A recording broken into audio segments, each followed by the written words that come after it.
Amazon is looking to replace up to 600,000 workers with robots. We can actually save up to 27 cents by doing that. Is it worth it? No. I don't think so. Let's talk about probably one of the most overlooked stories that just dropped today. Amazon is reportedly leaning into automation plans that will enable the company to avoid hiring more than 500,000 U.S. workers. Citing interviews and internal strategy from documents, the New York Times reports that Amazon is hoping that its robots can replace more than 600,000 jobs. Documents reportedly show that Amazon's robotics team is working towards automating 75% of the company's entire operations and expects to ditch 160,000 U.S. roles that would otherwise be needed by 2027. This next line actually states it would save about 30 cents for every item that Amazon warehouses have to deliver to customers, with automation efforts expected to save the company $12.6 billion from 2025 this year to 2027. In just 2 years, $12.6 billion is a lot of savings. But for a big corporation like Amazon, I'm asking myself, is this necessary? Amazon, I guess, has considered steps to improve its image as a good corporate citizen in preparation for the anticipated backlash around job losses. But why avoid the terms if that's what you're doing? Say it with your chest. Not that saying it with your chest is any better than just doing the awful thing, but at least own up to it. More vague terms like advanced technology were explored instead, and using the term cobot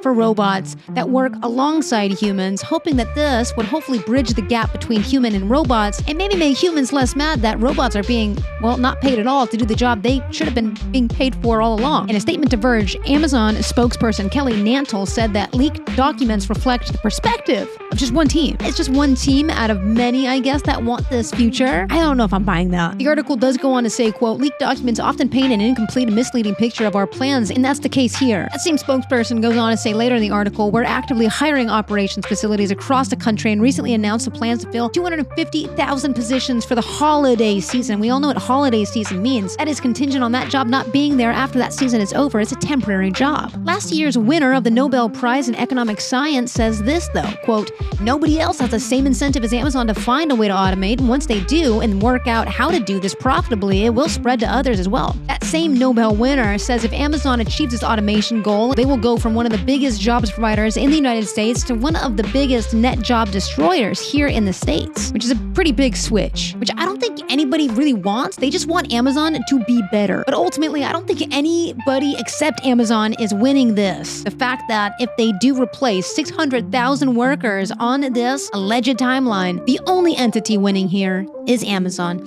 And until next time, I'm V.